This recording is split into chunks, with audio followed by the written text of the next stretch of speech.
He says he will subject himself to the process and hopefully he will come out, what they call it, unscathed. And we have not heard from Dr. Paul Kwame Butako yet, who seemed to be evading virtually every single public scrutiny in this matter. And that is the interesting part in all of this. As is his right. Yes. Yes. And now, the other point also is that two people are, of course, we heard from Dr. Margaret Amakoyene, and they say, indeed, they are looking at harassment of students. They are not necessarily focusing on set for grades because preliminary review of the tapes does not suggest anything of that sort.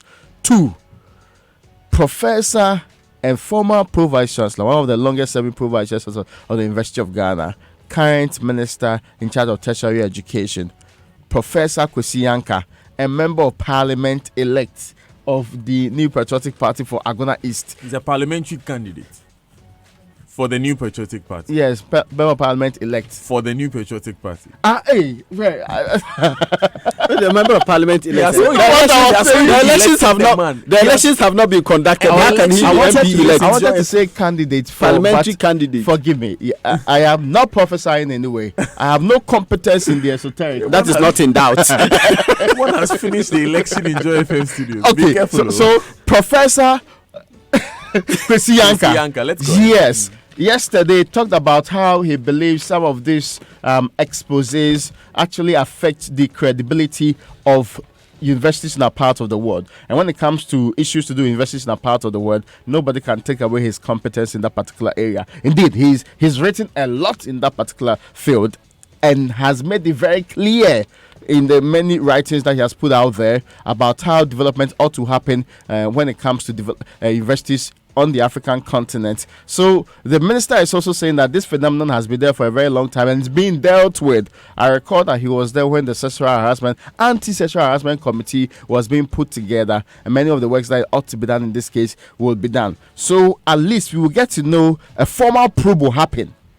And the formal probe will determine whether or not the issues raised against Rasford Jampo and Dr. Butako are vexatious, they are frivolous, or they actually hold a lot of merit in there. So that's what we are waiting for.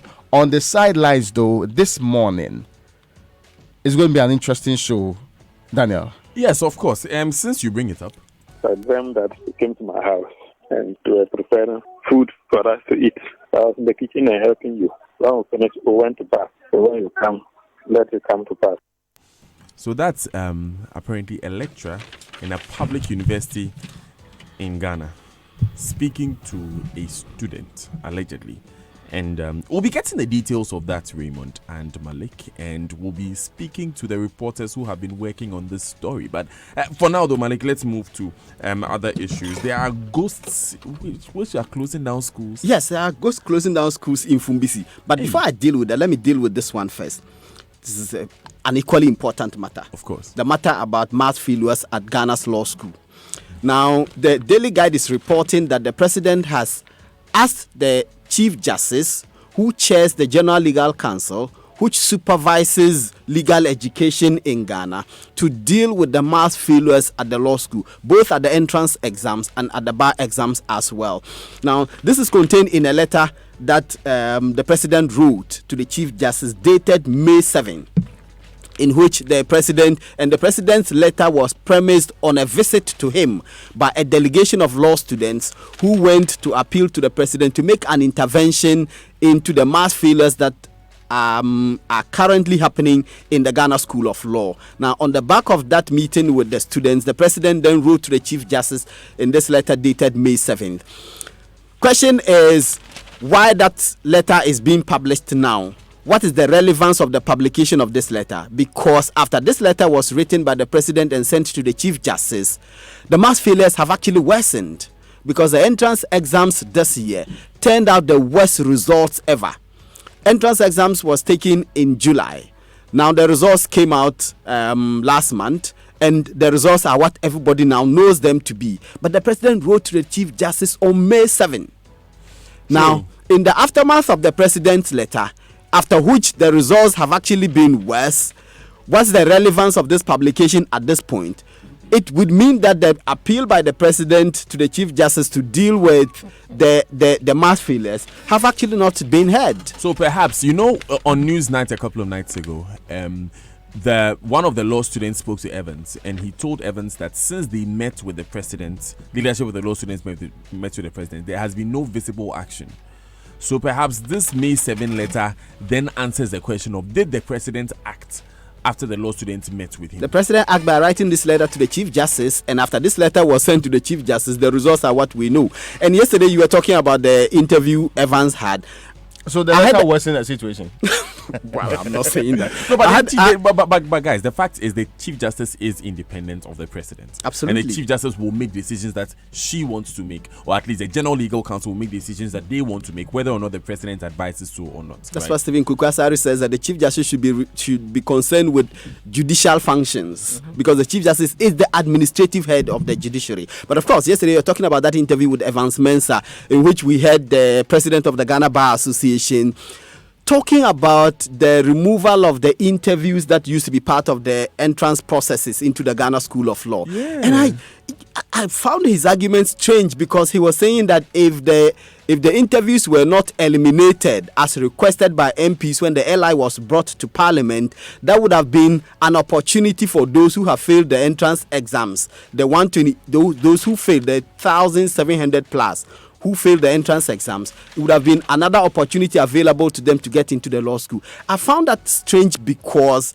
the way it worked was, if you didn't pass the entrance exams, you were not even qualified to take the interview. And the interview was actually another layer of disqualifying students, because there were those who wrote the entrance exam, passed it, went for the interview and failed. So removing the interview has actually helped, rather than has frustrated the process, as the president of the Ghana Bar Association was saying. Again, another matter which is happening is there's actually an amendment bill before Parliament, before the Parliamentary Select Committee on Constitutional, Legal and Parliamentary Affairs. That bill, that amendment, is actually seeking to impose quotas on the various faculties of law at the various universities. How many students they can take to train them for LLB. This amendment is seeking to empower the General Legal Counsel to impose these quotas at the various faculties. Now, if an argument is being made that government is pushing for opening up legal education, how can government be purporting to seek to open up legal education when at the same time the Attorney General is tabling an amendment to the Legal Professions Act 1960, which will impose quotas in the various faculties in terms of how many students they can admit and train them to hold a Bachelor of Laws? It's an interesting argument that you raised there, Malik. But I'm staying with education.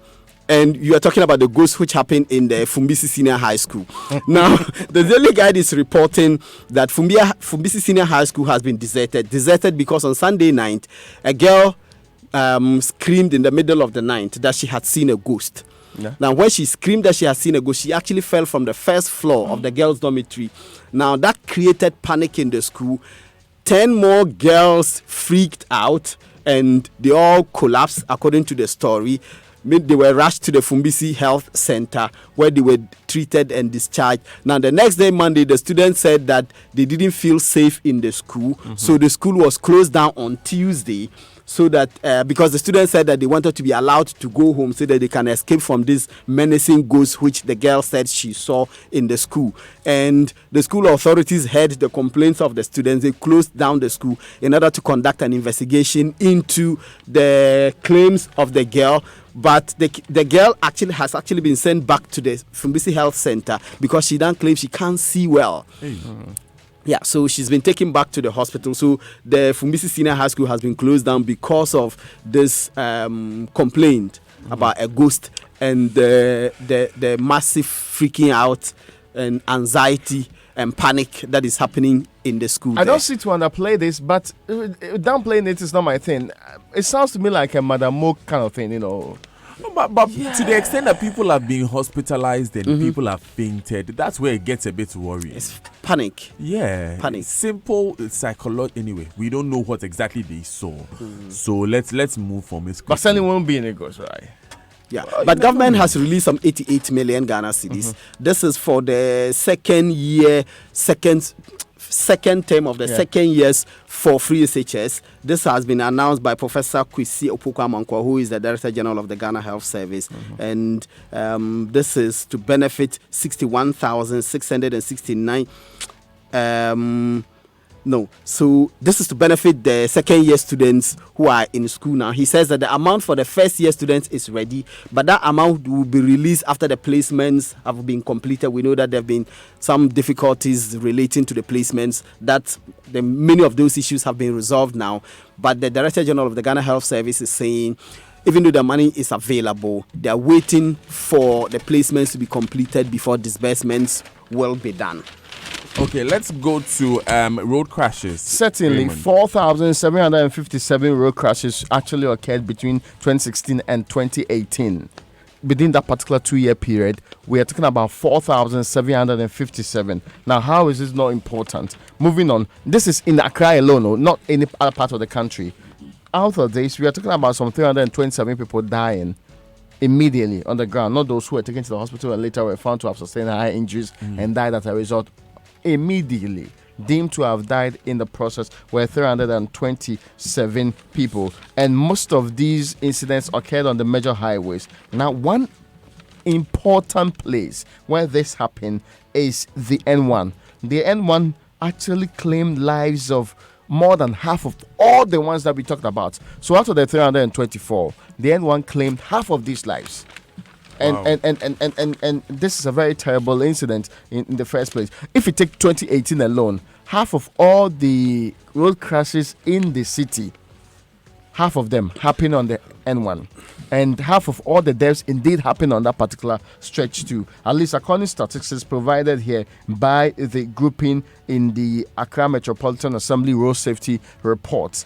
Moving beyond that, there's now a quest to target that particular place for road safety education and also to review the stretch and see what the main problems are, why this is really consistently happening. I remember some time ago, the Niboy Man area became a very terrible area because people were not using the overpass and decided to actually just jump the fence and walk across the stretch. That became a thing of the past along the line because even security officers were placed there to check them, but it looks like the situation has not been changed in any way or has not improved. Now we know that in 2018, between that same period, 75% of all the road deaths and serious injuries which happened were men who were involved in that. And the prime age, people between 20 and 39, were also the highest number of people who died in this particular case. So the people who matter to us most are the ones who died. And we're talking about 88% of all the vehicles that were involved in this crash were private vehicles. Interesting. I'm glad that we've been able to narrow our data to the N1 to show that that's where the most accidents happen.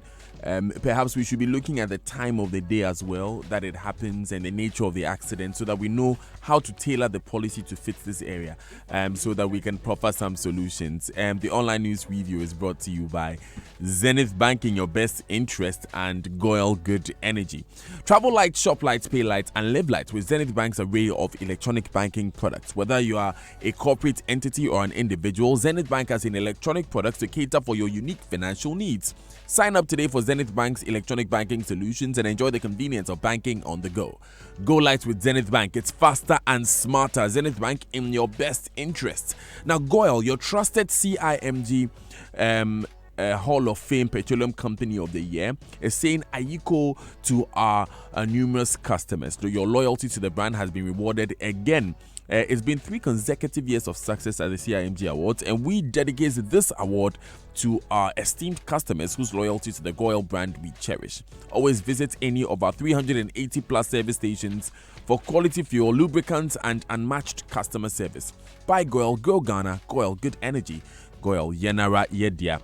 Now, shopping has never been this exciting. Bata, Ghana's biggest shoe shop, is giving you a whopping 40% discount on every item you buy. Save some extra cash when you shop at Ghana's biggest shoe shop on the 1st to the 31st of October. Absolutely nothing is left out, from men's, women's, children's, dress and casual shoes, sandals and slip-ons. 40% off everything at all branches. Accra Mall, Achimota Mall, ANC Mall, Junction Mall, and West Hills Mall. Look good, feel confident, and walk in style in the most affordable and comfortable footwear in Ghana. Don't forget, this offer is valid from the 1st to the 31st of October 2019. It's 40% off every item you purchase, from Bata. Call us on 0244 916 930 or 026847 7447 or 0274 358512. Bata, we're all about shoes. We're going to begin on myjonline.com. Sex for grades. Accused lecturers breached our code of ethics. University of Ghana says committee investigating sex for grades invites past students to testify. This is from PM Express last night when Dr. Margaret Amwakuhini appeared with Evans Mensah. Sex for Grades documentary bad for higher education in Africa. Prof. Yanka speaking on News Nights there. One Village, One Dam project abandoned in Savelugu after salt cutting. This is from our Dear Nanado series. Other online stories, adumonline.com. Rawlings faults police's high-handed handling of law students demo. I love that. Rawlings faults police's high-handed handling of law students demo. Citynewsroom.com. Protesters dare police to provide evidence of misconduct during law students demo. The law students demonstration seems to be featuring on a number of websites. We are interested in comprehensive system education, not controversial CSE. Dr. Yao Educhum speaking there on citynewsroom.com. GhanaWeb.com. Sex for grades won't end soon. Yvonne Nelson speaking there. And BBC.com. White House will not cooperate with the impeachment inquiry. Interesting news coming in from the online portals across the world. We'll be back shortly. Stay with us.